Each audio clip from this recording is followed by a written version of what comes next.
Chosen one, notice something. There is a weight in your chest that has been there for days. You have learned to carry it quietly in the mornings before the day starts, in the late hours when the noise finally stops and the question underneath everything rises to the surface. That weight is not wrong. That is the feeling of the ground shifting beneath a life that is about to change.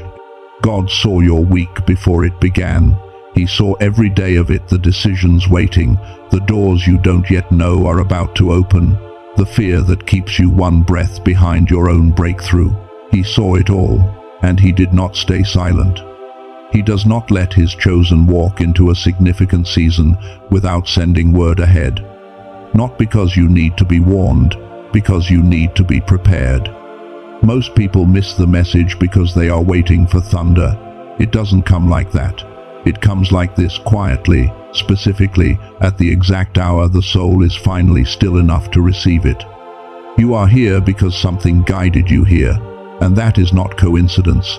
That is a divine appointment that was set before this week began. Chosen one, what I am about to tell you, stay for all of it. It was prepared for you. Before we go any further, I want to be upfront with you about what is waiting in this message, because what I am about to share is not a short word of encouragement. It is a full preparation for what God already saw coming your way. By the time we reach the end, you will understand the specific internal signs that confirm God is already moving in your life right now. You will understand why the hard years were not empty, they were curriculum. You will walk away with something practical you can do today to quiet the noise and actually receive what God is saying. And you will understand something about who you are, not just what is happening to you, that I believe will change how you carry yourself for the rest of this week. Stay. All of it is for you. It is early. Maybe not in actual clock time, but something in you woke before the rest of you was ready. Something stirred at a low level, like a quiet signal with no sound, just presence. And before the day had fully formed, before the first responsibility pressed its way into your mind, there was a moment, just a breath, just a stillness. And in that stillness, you felt it again. That thing sitting in the center of your chest. Not pain, not quite. Something more like pressure. A knowing that something is near without being able to name exactly what it is. A sense that the world around you is holding its breath, rearranging itself just out of sight. I want to talk about that feeling, because most people are not talking about it honestly. Most people are calling it anxiety and trying to make it stop. They are pushing through it, distracting themselves from it, waiting for it to pass on its own. But what if that is not anxiety? What if that is the feeling of a soul standing at the edge of something it has not yet seen? What if that weight you have been carrying is not a burden? What if it is the atmosphere of arrival? Here is what I need you to understand. When I say that God saw what is coming for you this week, I am not speaking casually. I am not offering you a comfortable thought to help you feel better for the next 10 minutes. I am describing a pattern that has held true across every sacred story, every wisdom tradition, every era of human history where a life was permanently changed. The pattern is this: God does not send his chosen into a significant moment unprepared. He does not look up from eternity and say, "Oh, I missed that one." He sees the week before the week begins. He sees the door before your hand is raised to knock. He sees the conversation, the decision, the turn in the road, long before your feet arrive there. This is not metaphor. This is what it actually means when Scripture says that God knows the plans he has for you, plans that were written before you lived a single day of them. Think about Joseph for a moment, not the polished version, the real one. Sitting in a prison cell in Egypt, having done nothing wrong, with no visible reason to believe anything he was ever promised would come true. He had no timeline, no announcement from heaven saying, 4 more months, nothing but a knowing he could not explain, and a character being quietly shaped by the very darkness he was sitting in. What he did not know, what he could not have known from inside that cell, was that God had already seen the end of the story. The throne was prepared. The famine was already in the forecast of eternity. The specific moment for which Joseph was being made ready was already on the divine calendar, long before Joseph could see even the next day. I cannot give you a specific timeline for what is coming your way. That is not what I am here to do, and I will not pretend otherwise. But I can tell you this: the pattern has never broken, and what you have been walking through has been curriculum. Now here is the part I want you to pay close attention to, because this is the part that makes this feel personal rather than general. There are very specific signs that appear when a chosen one is standing at the edge of a kairos moment, a God-appointed turning point. Not random signs, very specific ones. And I believe you have been feeling at least 3 of them this week without having the language for them. The first sign is this: a relationship in your life has started to feel like it no longer quite fits. Not because of drama or conflict, just because you have shifted, and what used to feel natural now feels slightly off, like a coat that was perfect last year and is somehow too small now. That is not betrayal, that is growth outpacing the relationship. The second sign is that your sleep has changed. Maybe your dreams have been vivid, but when you wake you cannot hold them, just the feeling of them, the emotional residue. Maybe you wake at an unusual hour and cannot explain why. The body knows when it is standing at a threshold, even before the mind catches up. The third sign is that the things that used to motivate you, the old systems, the old sources of energy, are not pulling the way they used to, and you have been calling it burnout or laziness. But it is neither, it is reorientation. When the old fuel runs out, it is often because something new is being installed. The fourth sign is that you are holding 2 feelings at the same time that seem like they should cancel each other out. You feel urgency, a sense that something needs to happen, cannot stay the same. And underneath the urgency, you also feel a strange stillness, a quiet you cannot fully explain. That tension is not confusion. That is what it feels like to stand between 2 seasons. And the fifth sign, the one that is hardest to say out loud, is that some conversations in your life have been drifting to a close without closure. Not dramatically, just quietly finishing. And part of you is grieving them, even though somewhere underneath, you know the chapter was simply done. These are not signs of a life falling apart. These are signs that you are at the threshold of something that requires more capacity than you had before. And something has been building that capacity in you while you were wondering what was happening. But knowing that you are seen is only the beginning of what I want to show you. Because there is something most people never talk about, something that explains why a person can be standing right in the middle of a divine message and still not hear it. And it has everything to do with what your brain has been trying to tell you, that the noise has been drowning out. Stay with me. Picture this. You receive a message, an important one that carries real weight, but you receive it in the middle of a moment of panic. Your thoughts are moving too fast, your chest is tight, and you read the words 3 times without understanding them. Not because the message was unclear, because you were not in a state to receive it. This is what is happening spiritually for many chosen ones right now. God's signal is not weak. It has never been weak. The issue is not that he is not speaking. The issue is that the constant low-level hum of anxiety, the mind always scanning for threat, always bracing for what might go wrong, always running the calculations of worst-case outcomes, that noise is running on a frequency that makes reception nearly impossible. When your brain is in survival mode, it is doing exactly what it was designed to do. It is protecting you. It is watching the horizon. But it cannot watch the horizon for danger and receive a still, small voice at the same time. These states are not compatible. And here is where something very significant comes in. Neuroscientists at MIT, Harvard, Stanford, and Princeton have spent decades studying the brainwave state associated with what they call eureka moments, sudden clarity that cannot be reasoned, intuitive knowing that arrives without being thought through, synchronicities, the right person appearing at exactly the right time, the right door opening at the exact right moment. They call this state gamma, and what they found changes how I understand what it means to hear from God, Children under the age of 7 operate in gamma almost constantly. That is why children learn at a speed adults cannot match. That is why a child can absorb a concept, a language, a skill completely and effortlessly. That is why they seem to exist in a kind of open, enchanted state where everything connects and nothing feels impossible. But something happens around the age of 7. Scientists call it the decline effect. The educational system, the accumulation of stress, the pressure of comparison, the weight of growing up, all of it begins to push the brain down from gamma into a lower, more defensive frequency. Beta waves, the survival state.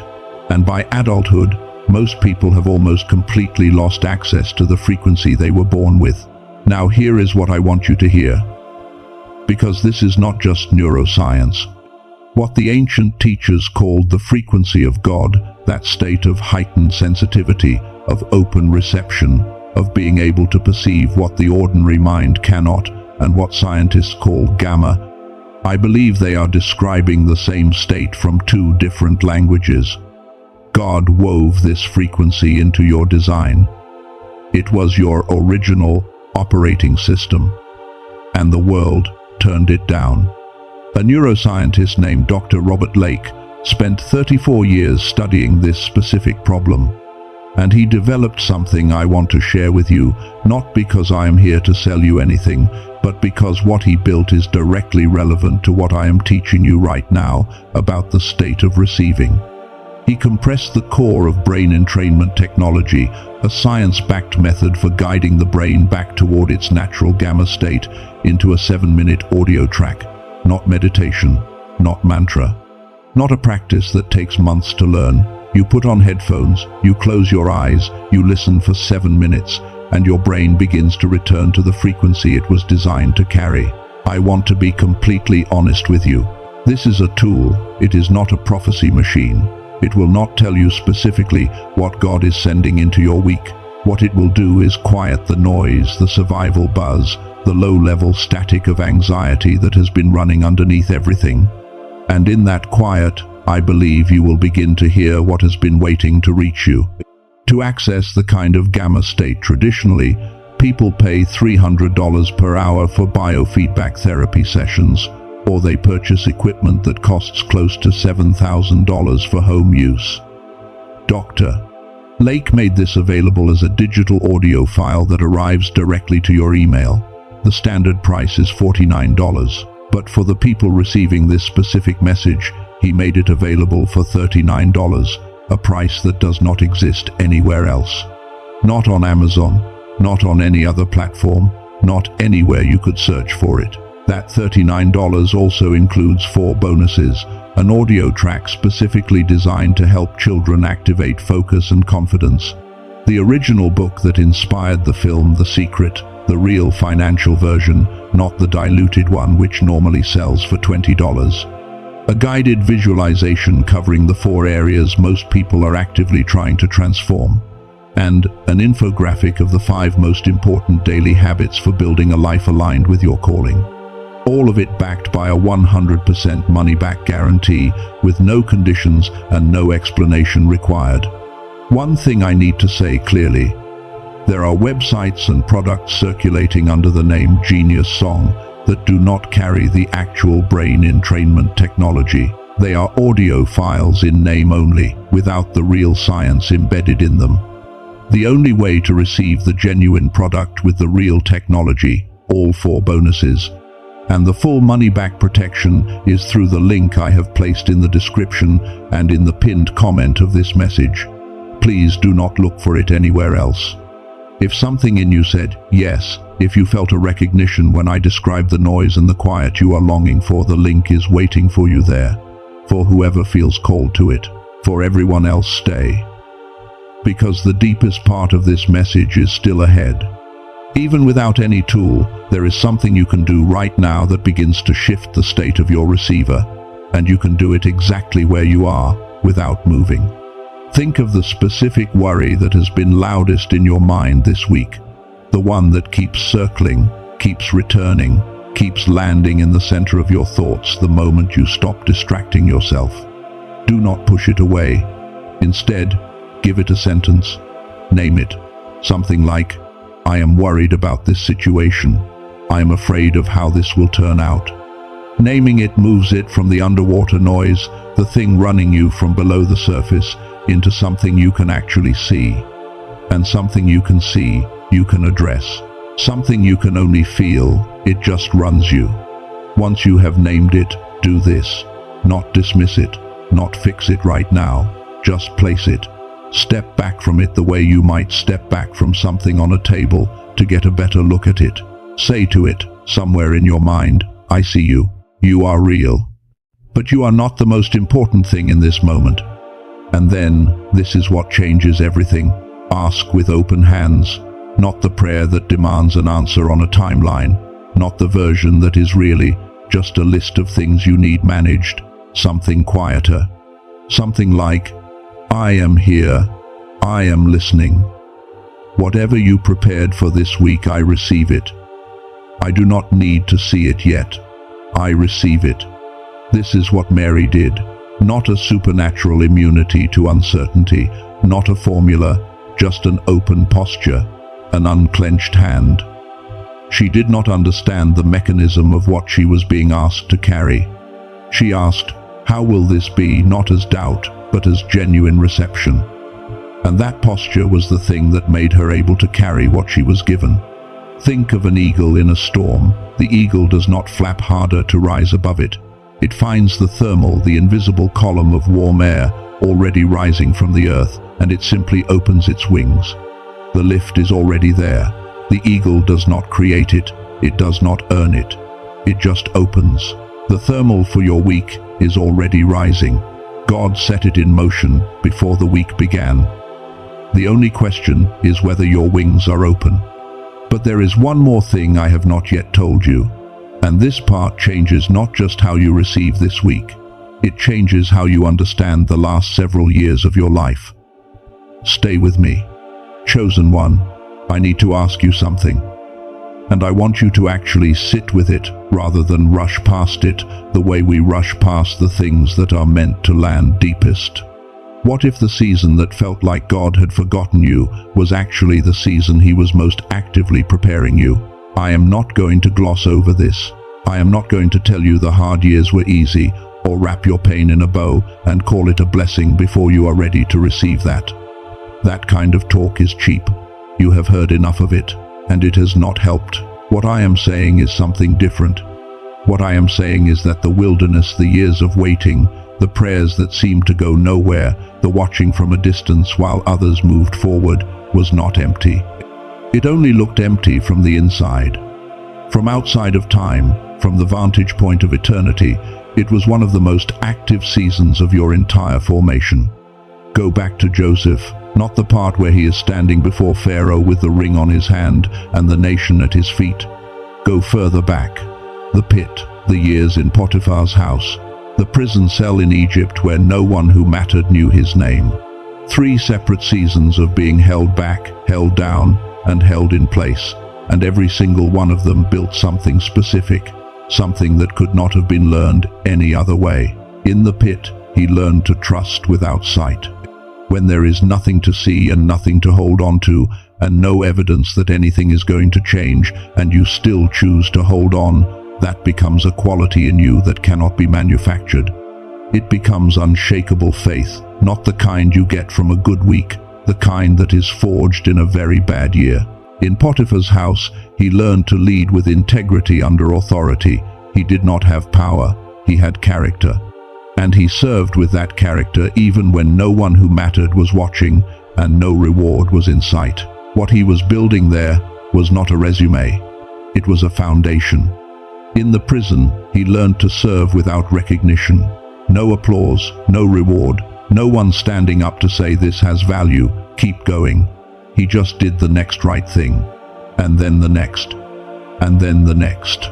And every invisible right thing was a brick in the structure that would one day hold the weight of a nation. Not one day was wasted, every single day was curriculum. And then there is Esther, a woman who had been hidden in preparation, positioned quietly in a place she did not choose, for a reason she could not yet see, living inside an ordinary-looking life that was actually an extraordinary assignment waiting for its moment. And then the moment came, and the words spoken over her were not, "You need to get ready." They were, "You were made for this, for such a time as this." That phrase only means something because there was a time, a specific week, a specific moment for which she had been specifically made ready. The such a time and the as this only worked together because the preparation came first.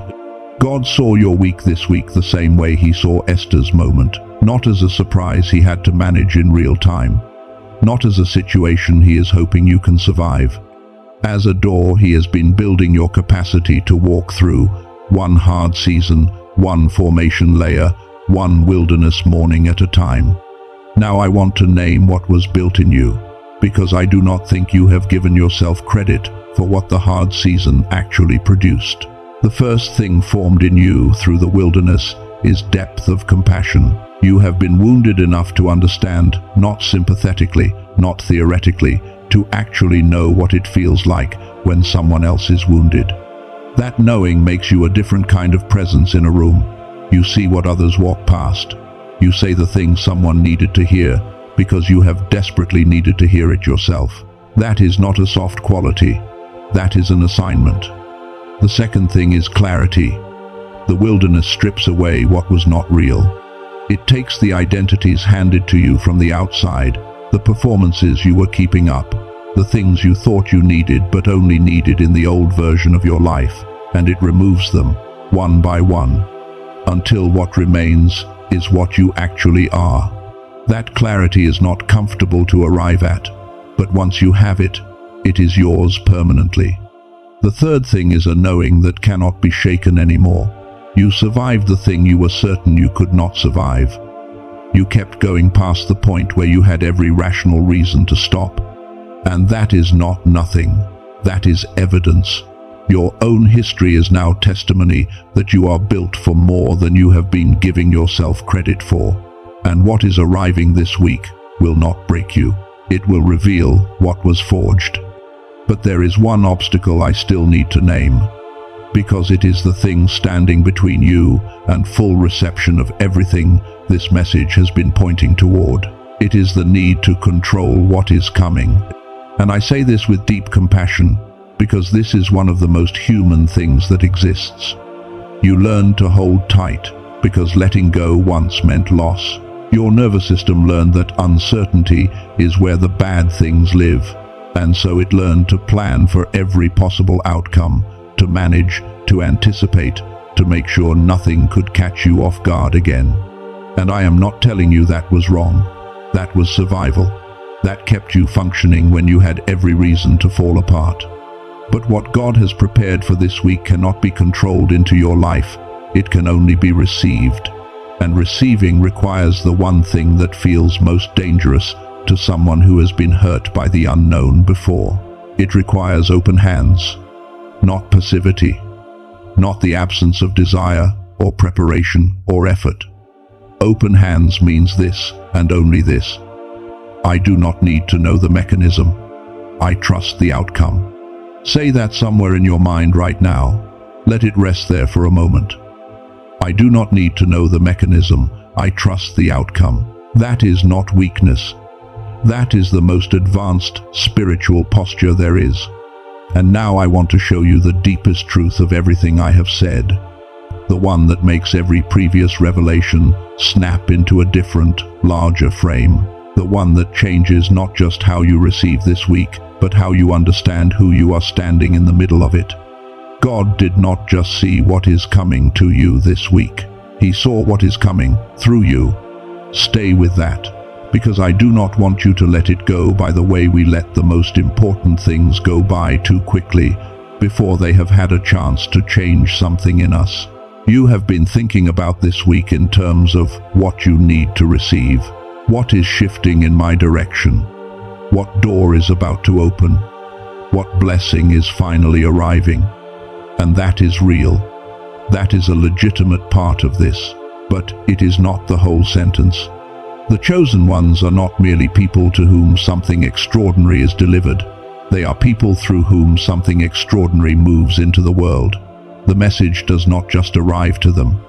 It passes through them into the rooms they walk into, the conversations they show up for, the people who are quietly waiting for the specific thing only they carry. Joseph was not elevated to stand at Pharaoh's right hand so that he could enjoy the privilege of that position. He was elevated because something was coming that required someone with exactly his formation, someone who had learned to trust without sight, to lead without recognition, to hold hope through every possible discouragement. What he received became the thing he gave. His elevation was also his assignment. Esther was not positioned in the palace just to experience what it felt like to be there. She was there because a moment was coming that required someone with precisely her access, her courage, and her particular formation. What she received, the position, the favor, the ear of the king, was never just for her. And you, chosen one, you are not here just to receive a blessing this week. You are here because someone in your life, maybe someone very close, maybe someone whose name you do not yet know, needs what you carry, needs your presence, needs the specific wisdom that was built in you through the exact wilderness you were so ready to escape from. The weight you have been carrying is not a burden waiting to be relieved. It is a medicine waiting for the right moment to be given. Now I want to name who you are, not who you are becoming, who you already are. Because this is the thing most chosen ones spend too long waiting to claim, as if claiming it is presumption. It is not. Knowing your identity is not arrogance, it is alignment. You are a seer. You notice things others walk past. You feel the shift in a room before anyone names it. You sense the wound beneath the behavior, the calling beneath the confusion, the thing underneath the thing. This week, someone needs you to see them, not fix them, just see them. And you are built for exactly that. You are a light bearer. Wherever you walk, something changes, not because of what you announce or perform, because of what you carry. This week, you are going to walk into a space where the light is needed more than you know, and you will not have to try to bring it. You just have to show up. You are a spiritual warrior. And I want you to hear this one clearly. You do not collapse under pressure. You have been in pressure that would have finished someone who was not built the way you are built. And you are still here, still listening, still choosing to receive rather than shut down. That is not stubbornness. That is the quality of someone who holds ground, not by fighting harder, but by refusing to retreat. And you are a truth carrier. You cannot live inauthentically for long. It costs you too much. Not because you are rigid, because you are calibrated.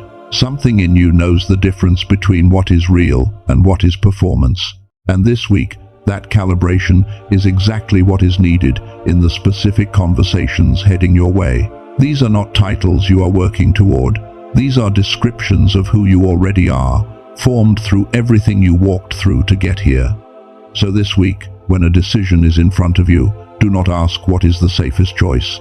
Ask instead, which choice is consistent with who I have been becoming? When someone asks something of you, do not ask, will this be approved? Ask, is this aligned with what I carry? You will not do any of this perfectly. You do not need to. The standard is not perfection. The standard is alignment.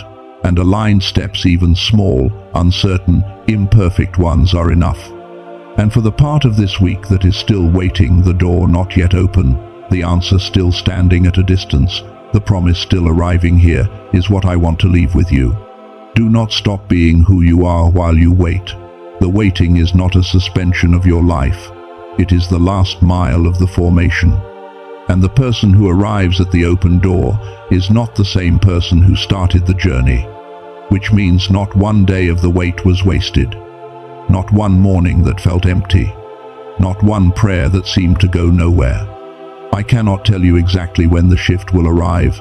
I can tell you the pattern has never broken, and you have come too far, and you have been made too specifically to miss what was prepared for you before this week began. So let me bring it all together for just a moment before we close. God saw your week before it began, completely, not approximately. He saw the weight you woke up with. He saw the decision waiting. He saw the door about to move, and the relationship about to shift, and the provision about to align. And he said, send them a message before it arrives, not to warn them, to prepare them, to remind them who they are, before they walk into what is coming. You were made to receive what is arriving, but you receive it not by gripping tighter, by opening your hands, by quieting the noise, by getting your receiver into a state that can actually hear the voice beneath the chaos. And what you receive, you do not keep. You carry it forward into the specific people and moments this week will bring to your door. You are not just a recipient, chosen one. You are the message. You don't have to do this perfectly. You just have to stay open. Now let us seal this together. God, we take a moment to say thank you. Not for the easy seasons, those were not the ones that built us. We say thank you for the wilderness, for the nights when the prayers ran out and we just sat in the silence, hoping something was listening, for the mornings we got up and kept going when we had every reason not to. Thank you that none of it was wasted. Thank you that the preparation did not look like preparation from the inside. Thank you that you were present in every season that felt like absence. You saw it all. You saw every question held in the dark, every doubt that arrived in the middle of the night and had to be talked down by morning, every moment of faithfulness that no one else noticed. You saw it, and you stayed. And you were building something the entire time. Now we come to this week, and we do not come empty. We come with everything that was forged in the fire. So we release in this moment. We release the belief that the delay was rejection. We release the fear that what is coming is too big to carry. We release the comparison that has been measuring our timeline against someone else's. We release the old story, the one that defined us by our wound instead of our calling. We release the need to control what was never ours to manage. We release the unworthiness that has been whispering, not you, not yet, not this. And we release the weight of this week before it has fully arrived, the weight of trying to pre-manage every outcome before it unfolds. Release all of it in this moment. Now we activate. We activate the full identity of the chosen one standing here right now. The seer who notices what others walk past. The light bearer who shifts a room by entering it. The spiritual warrior who holds ground when others retreat. The truth carrier whose calibration is needed in a world full of noise. We activate right relationships, the connections aligned with the calling, the conversations that open the right doors. We activate the doors that have been held closed by disbelief and fear and timing, and we declare them open now. We align provision with purpose. We call forward everything this week was designed to carry. And we protect what is being revealed. We protect it from being shared before its time. We guard what is being built from the pattern of self-sabotage that tends to show up right before breakthrough. We cover the rising. What has been lifted, we declare that nothing pulls it back down. And now, the declaration, I am seen. I have always been seen. Even in the seasons, it did not feel that way. I am prepared. Not perfectly, but faithfully. And faithfulness is enough. I am sent. This week, I carry something. And what I carry is not for me alone. I receive what was prepared before this week began. I receive it with open hands. It is done. It is sealed. We receive it. Amen.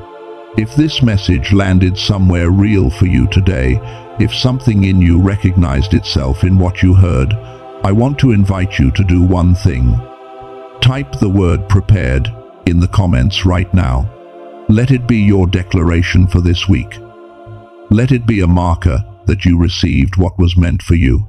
And if you know one person, just one, who is standing at a threshold right now and carrying that familiar weight without language for what it is, send this to them today. You may be the very messenger they have been waiting for. That is not a small thing. That is purpose in motion. For those who felt called to explore the 7-minute Genius Song audio I mentioned earlier, the link is in the description and in the pinned comment of this message. Only there. Take your time with it. It is not going anywhere. And chosen one, carry yourself differently this week. Not because everything is already resolved, but because you now know what you carry, and you know it was not formed by accident. Go and take it with you.